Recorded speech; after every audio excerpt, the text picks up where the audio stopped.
আসসালামু আলাইকুম। নবম দশম শ্রেণীর প্রিয় শিক্ষার্থী বন্ধুরা, তোমাদের গণিত বইয়ের অনুশীলনী 1-এর 11 নম্বর এর প্রশ্ন এর সমাধান করতেছি। 11 নম্বর প্রশ্নের ক নম্বরে দেওয়া আছে, দেখো, প্রমাণ করো যে যে কোনো বিজোড় সংখ্যা বিজোড় পূর্ণ সংখ্যার বর্গ একটি বিজোড় সংখ্যা। তাহলে আমাদের এখানে বিজোড় সংখ্যা আর পূর্ণ সংখ্যা এই দুটি সংখ্যা কি সেটা আগে বুঝতে হবে, এর যদি সমাধান করতে হয়। তাহলে এখানে আমরা বিজোড় সংখ্যা জানি কোনগুলা, যেগুলো দুই দ্বারা বিভাজ্য নয়, অর্থাৎ দুই দ্বারা ভাগ করা যায় না, সেই সংখ্যাগুলো হলো বিজোড় সংখ্যা।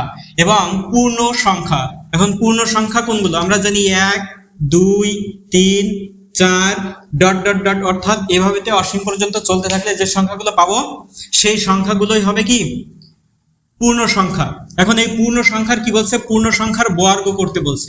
এখন পূর্ণ সংখ্যার বর্গ এবং বিজোড় পূর্ণ সংখ্যার বর্গ যদি আমরা করি, অর্থাৎ 1 এর বর্গ করি, 1 একটি বিজোড় সংখ্যা এবং পূর্ণ সংখ্যা, এর বর্গ করলে আমরা পাচ্ছি 1 গুণ 1 সমান সমান 1, এটি একটি বিজোড় সংখ্যা। এভাবেতে এরপরে বিজোড় সংখ্যা 3, 3 এর বর্গ করলে আমরা পাচ্ছি 3 গুণ 3 সমান সমান 9, 3 × 9। এরপর বিজোড় সংখ্যা 5, 5 এর বর্গ করলে আমরা পাচ্ছি 5 গুণ 5 সমান সমান 25। এইভাবেতে যদি আমরা করতে থাকি তাহলে আমরা প্রতিটি ক্ষেত্রে দেখব কি এখানে যে বর্গ এর ফলাফলটি পাওয়া যাচ্ছে সেই সংখ্যাগুলো সব কি হবে, সবগুলো হবে একটি বিজোড় সংখ্যা হবে। অর্থাৎ এরপরে 7 এর বর্গ করলে আমরা 49 পাবো, এরপরে 9 এর বর্গ করলে আমরা 81 পাবো। এভাবে সবগুলোই হবে কি বিজোড় সংখ্যা হবে। বোঝা গেছে?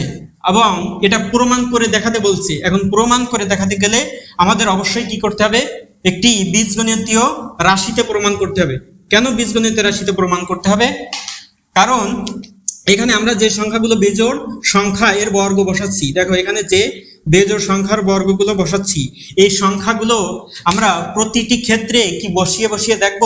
অর্থাৎ আমরা আমাদের যদি বলে যে কোনো একটি বিজোড় পূর্ণ সংখ্যার বর্গ বিজোড় সংখ্যা হবে, তাহলে সেই ক্ষেত্রে আমরা কি সেই ক্ষেত্রে 5 নেব নাকি 3 নেব নাকি 1 নেব নাকি 7 নেব, কোন সংখ্যাটি নেব? সেই ক্ষেত্রে আমরা এই সব জায়গায় একটি ধ্রুব অর্থাৎ বীজগণিতীয় রাশি x অথবা n যে কোনো একটি ধরে নিচ্ছি। বোঝা গেছে? অর্থাৎ এখানে আমরা ধরতে পারি বা মনে করতে পারি যে ধরি n একটি বিজোড় সংখ্যা।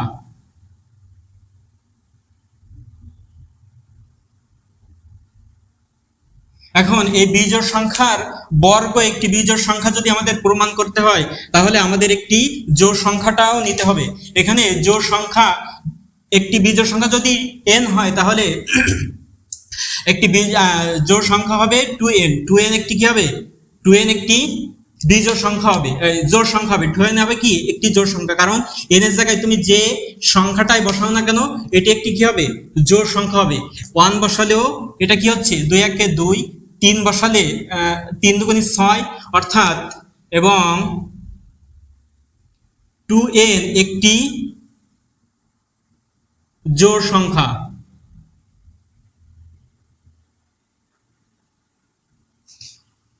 এখন এই 2n-টাকে এর সাথে যদি আমরা 1 যোগ অথবা বিয়োগ করি, 2n এর সাথে আমরা যদি 1 যোগ করি তাহলে সেটি একটি বিজোড় সংখ্যা পাই। কারণ কি এটা জোড় সংখ্যা, আমরা জানি জোড় সংখ্যার সাথে 1 যোগ করলে সেই সংখ্যাটা বিজোড় সংখ্যা হয়।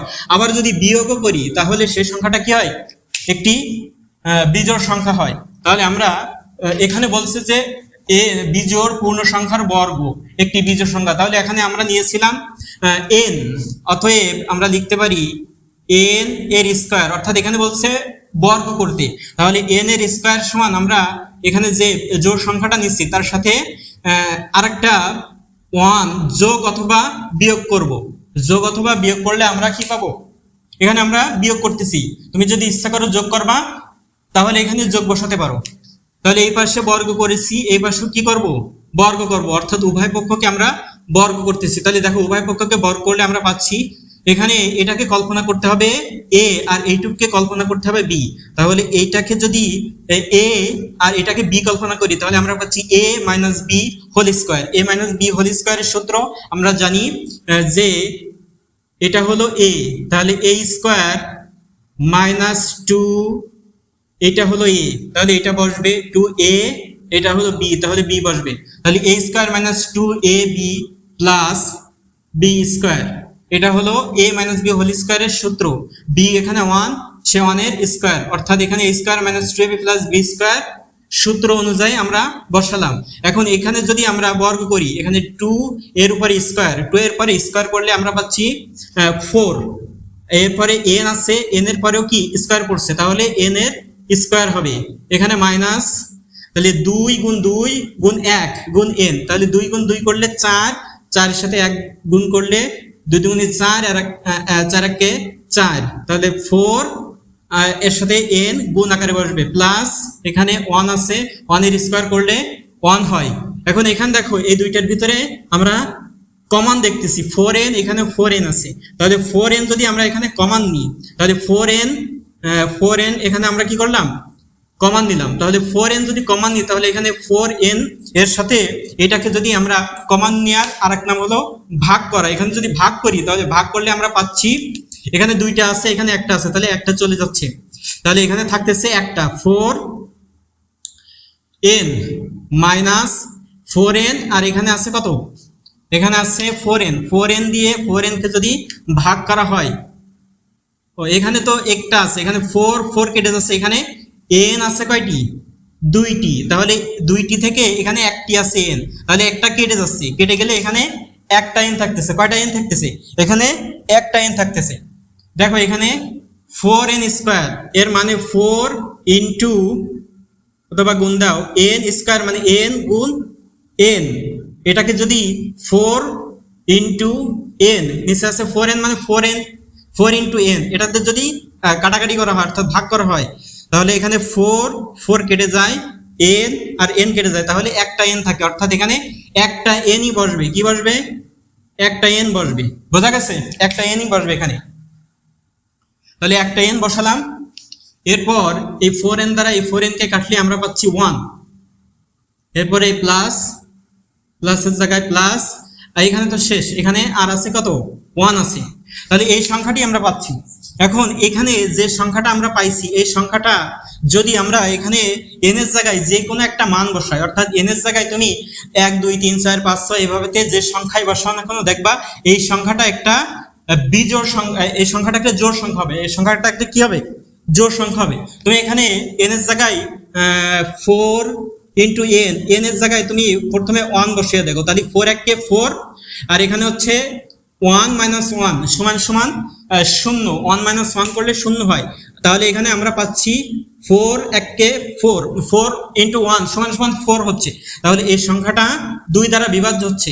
একইভাবে এখানে n আছে, n এর জায়গায় যদি তুমি 2 বসাও, আর এখানে 2 মাইনাস 1, তাহলে থাকতেছে এটা গুণ, এখানে 2 মাইনাস 1, তাহলে আমরা পাচ্ছি 1, তাহলে এখানে 8 ইন্টু 1, তাহলে সমান সমান 8 গুণ 1 সমান সমান আমরা পাচ্ছি 8, তাহলে 8টাও কি 2 দ্বারা বিভাজ্য। এভাবে তো এখানে যদি তুমি 3 বসাও, তাহলে 3 4 12, আর এখানে 3 থেকে 1 বাদ যাচ্ছে, 1 বাদ গেলে এখানে পাচ্ছি 2, তাহলে 2 আর 12 এখানে গুণ করলে 24 হচ্ছে, 24টাও কি 2 দ্বারা বিভাজ্য। এভাবে তুমি এর জায়গায় যে সংখ্যাগুলোই বসাও না কেন, সেই সংখ্যাটা কি হবে, একটি জোড় সংখ্যা হবে, এবং এর সাথে 1 যোগ করলে সেই সংখ্যাটা কি হয়ে যাবে, বিজোড় সংখ্যা হবে।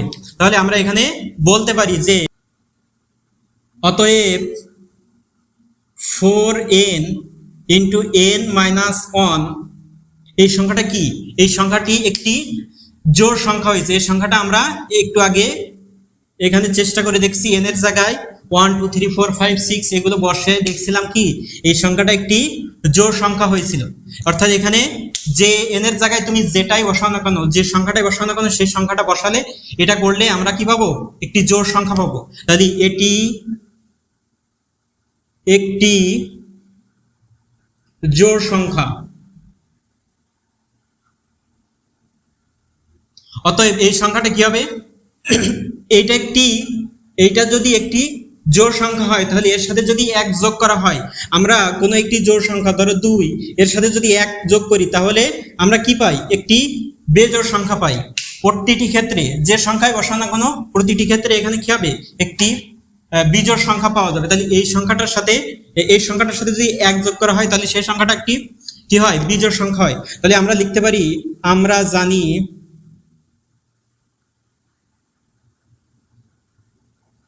আমরা জানি কি জানি যে কোনো জোড় সংখ্যার সাথে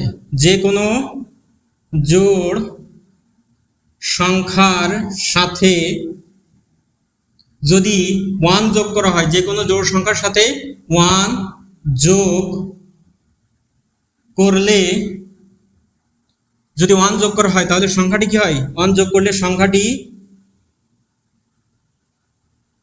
বিজোড় হয়। কি হয় বিজোড় হয়। বোঝা গেছে? তাহলে এই সংখ্যার সাথে যদি 1 যোগ করি তাহলে এই সংখ্যাটা কি হচ্ছে একটি বিজোড় সংখ্যা হয়ে যাচ্ছে। তাহলে এখানে আমরা n একটি বিজোড় সংখ্যা, এখানে n একটি কি বিজোড় সংখ্যা ধরেছিলাম এবং nটা কি অবশ্যই এখানে nটা কি অবশ্যই স্বাভাবিক সংখ্যা। nটা কি nটা একটি স্বাভাবিক সংখ্যা। এখন এই স্বাভাবিক সংখ্যার এর বর্গ করছিলাম, বর্গ করলে এই সংখ্যাটা পাইছি। এই সংখ্যাটা এখানে একটি বীজগণিতীয় রাশি পাচ্ছি। এই বীজগণিত রাশির এই n এর জায়গায় তুমি যে সংখ্যাটাই বসাও না কেন, অর্থাৎ যে স্বাভাবিক সংখ্যায় বসাও না কেন, এর সাথে 1 যোগ করলে সেই সংখ্যাটা কি হয়ে যাবে একটি বিজোড় সংখ্যা হয়ে যাবে। তাহলে আমরা লিখতে পারি সুতরাং এই যে 4n into n minus 1 plus 1 একটি কি সংখ্যা একটি বিজোড় সংখ্যা। একটি কি বিজোড় সংখ্যা। অতএব এখান থেকে আমরা এখানে যা আছে সে অনুযায়ী লিখে দিতে পারি যে অতএব যে কোনো বিজোড় পূর্ণ সংখ্যার বর্গ একটি বিজোড় সংখ্যা প্রমাণিত। এটা লিখে দিলে আমাদের অঙ্ক শেষ হয়ে যাচ্ছে। অতএব যে কোনো কেন এখানে n এর জায়গায় তুমি যে কোনো সংখ্যায় বসানো কেন একটি কি পাবা বিজোড় সংখ্যা পাবা। তাহলে অতএব যে কোনো বিজোড় পূর্ণ সংখ্যার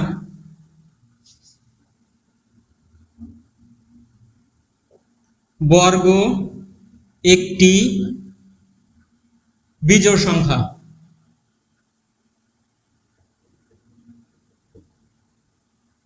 এটা কি প্রমাণিত।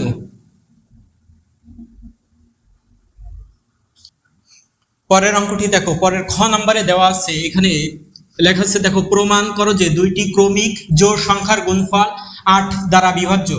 তাহলে এখানে দুইটি ক্রমিক জোড় সংখ্যা, আমরা জানি ক্রমিক জোড় সংখ্যা প্রথমে জোড় সংখ্যা আমরা জানি 2 একটি ক্রমিক 2 একটি জোড় সংখ্যা, এর পরবর্তী ক্রমিক জোড় সংখ্যা 4, এর পরবর্তী ক্রমিক জোড় সংখ্যা 6।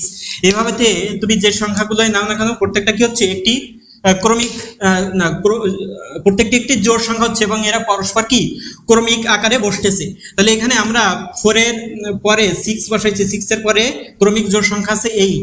এখন এখানে এই দুইটি সংখ্যা নেব না এই দুইটি সংখ্যা নেব। বোঝা গেছে? কোন সংখ্যাটা নেব, এই সংখ্যা নেব না এই দুইটি সংখ্যা নেব।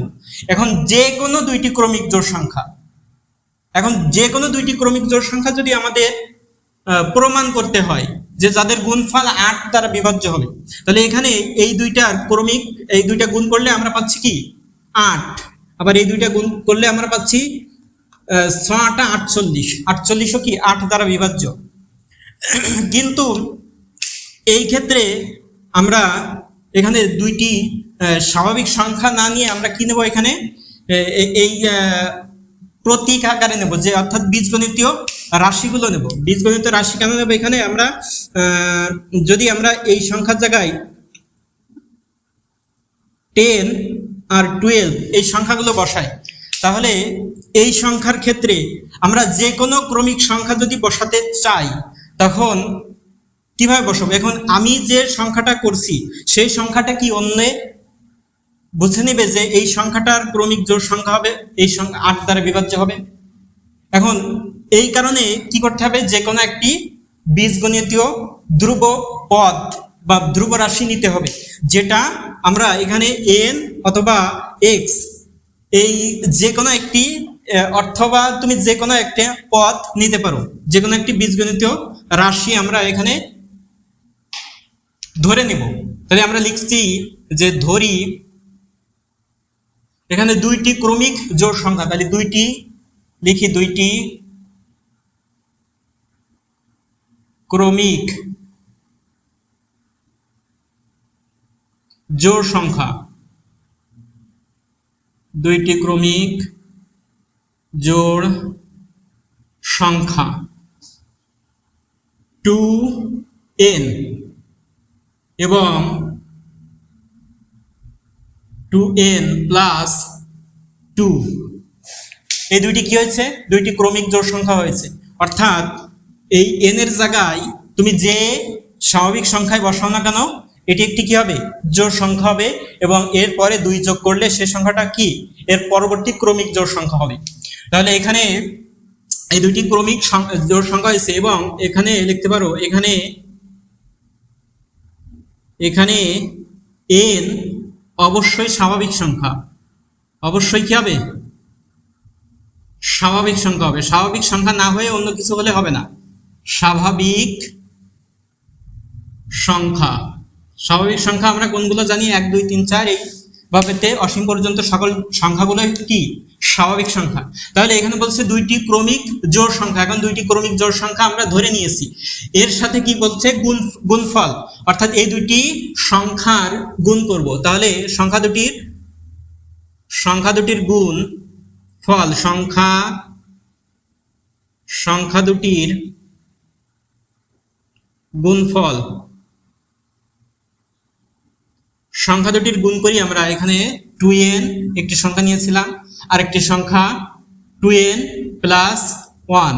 এখানে এই সংখ্যাটাও কি? একটি সংখ্যা, এই সংখ্যাটাও কি? একটি সংখ্যা। এই সংখ্যাটা আলাদা করে এখানে একটি সংখ্যা আকারে প্রকাশ করতে হবে, এই কারণে বন্ধনী অর্থাৎ ব্র্যাকেট দিলাম। তাহলে এটার সাথে এটা কি? গুণ প্রকাশ পাচ্ছে। তাহলে এই দুইটা এখানে 2 হবে। তাহলে এই দুইটা যদি আমরা গুণ করি, তাহলে গুণ করলে আমরা পাচ্ছি 2 গুণ 2 সমান সমান হয় 4, আর n গুণ করলে n স্কয়ার, এ প্লাস 2 আর 2 গুণ করলে আমরা পাই 4, আর এখানে n আছে, সেই nটাও বসে যায়। তাহলে এখানে এই দুইটা থেকে আমরা দেখতে পাচ্ছি যে একই রকম, এই যে 4n আছে, এখানেও কি আছে? 4n আছে। তাহলে এখানে 4n আমরা কমন নিতে পারি। তাহলে 4n যদি আমরা এখানে কমন নিই, তাহলে এই 4 আর এই 4 কেটে যায়, এখানে দুইটা n আছে, এখানে একটা n আছে। তাহলে এখান থেকে দুইটা n থেকে এখান থেকে একটা n দিয়ে যদি ভাগ করি অর্থাৎ কাটাকাটি করি, তাহলে এখানে একটা n থাকে, আর এই প্লাস আর এই 4n দিয়ে এই 4n কে কাটলে আমরা পাচ্ছি 1। বোঝা গেছে? তাহলে এখানে এই যে সংখ্যাটা পাচ্ছি, এই সংখ্যাটা কি? এই সংখ্যাটা একটি দুইটি ক্রমিক, এই যে দুইটি ক্রমিক জোড় সংখ্যা নিয়েছিলাম, এই দুইটি ক্রমিক জোড় সংখ্যার গুণফল এইটি হয়েছে। এখন এই সংখ্যাটা কি 8 দ্বারা বিভাজ্য কিনা? এখানে দেখো n এর জায়গায় তুমি যে সংখ্যায় বসাও না কেন, এটি 8 দ্বারা বিভাজ্য হবে। এখানে n এর জায়গায় 1 বসাও, তাহলে এখানে 1 প্লাস 1 এই দুইটা কি করলে কি হচ্ছে? 2 হচ্ছে। আর এখানে 1 4 1 কে 4, 4 দুগুণী, এখানে এটা পাচ্ছি কি? এখানে দেখো 4 ইন্টু 1, এখানে 1 প্লাস 1, তাহলে এখানে 4 ইন্টু 1 করলে 4 1 কে 4, 1 প্লাস 1 করলে আমরা পাচ্ছি কি? 2। তাহলে এখানে কত হচ্ছে? 4 দুগুণী 8 হচ্ছে। 8টা কি? অবশ্যই 8 দ্বারা বিভাজ্য হবে। 8 কে 8 দ্বারা ভাগ করা যায়, কয়বার যায়? একবার যায়। 8 8 এর ভিতরে একবার যায়। বোঝা গেছে? আবার এখানে n ইন্টু n প্লাস 1, অর্থাৎ n ইন্টু n প্লাস 1, এই দুটি আবার কি? ক্রমিক স্বাভাবিক সংখ্যা। দেখো n, এটাকে তুমি যে সংখ্যায় নাও না কেন, n সমান যদি 2 নাও, এরপরে n প্লাস 1 মানে 2 প্লাস 1, তাহলে এখানে কত হচ্ছে? 2, আর এটা হচ্ছে 3, এই দুটি কি? ক্রমিক স্বাভাবিক সংখ্যা হচ্ছে। তাহলে এখানে তুমি লিখতে পারো যে এখানে n এবং n প্লাস 1 ক্রমিক স্বাভাবিক সংখ্যা।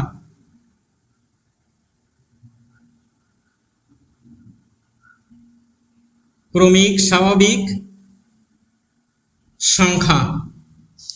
তাহলে এই দুটি যদি ক্রমিক স্বাভাবিক সংখ্যা হয়, আমরা যে কোনো দুইটি ক্রমিক স্বাভাবিক সংখ্যা নিতে পারি। তুমি নিতে পারো তোমার ইচ্ছা মতন 2 3 4, 5, 6, 7 এগুলো তুমি গুণ করো। দেখো গুণ করলে কত হচ্ছে, এখানে গুণ করলে 3 দুগুণী 6, এখানে গুণ করলে 4 5 20, এখানে গুণ করলে 6 7 42।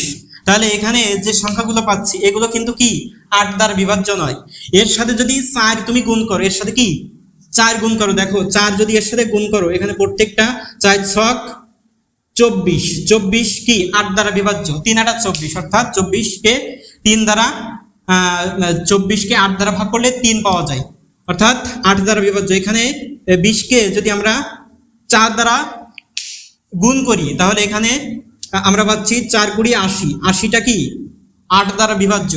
আবার এখানে 42 কেও যদি আমরা কি করি 4 দ্বারা গুণ করি তাহলে আমরা পাচ্ছি কত, দেখো 4 দুগুণী 8 আর 4 4 16, 168 পাচ্ছি।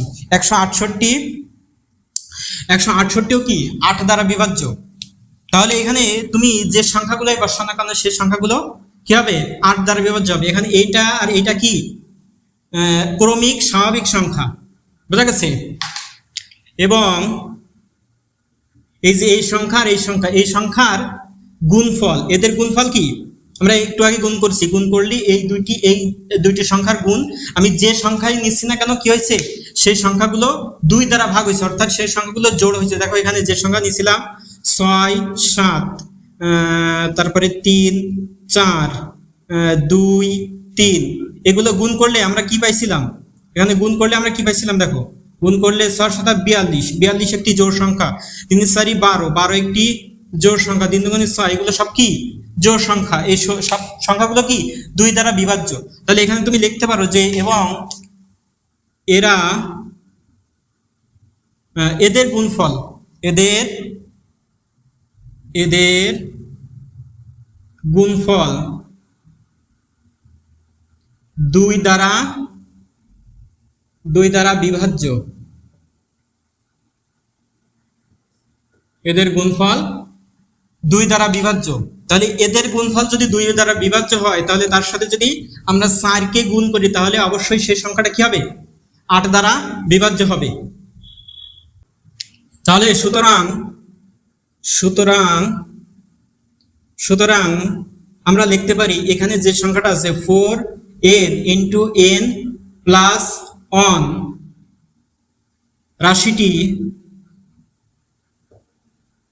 রাশিটি সমান, এখানে এটা আছে কত 4, এটা আছে কি 4 ইন্টু এটা কি হয়েছে, এটা 2 দ্বারা বিভাজ্য হয়েছে। তাহলে এখানে 2, তাহলে এখানে বা 4 দুগুণী কত হয় 8 হয়, বা 8 দ্বারা বিভাজ্য।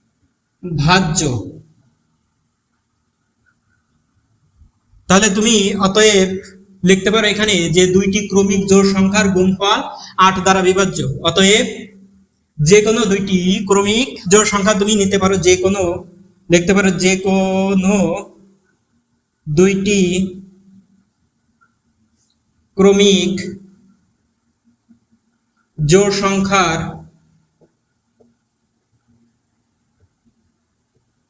গুণফল 8 দ্বারা বিভাজ্য, গুণফল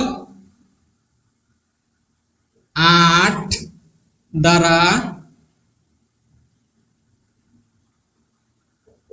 বিভাজ্য। এটা কি প্রমাণিত, বোঝা গেল?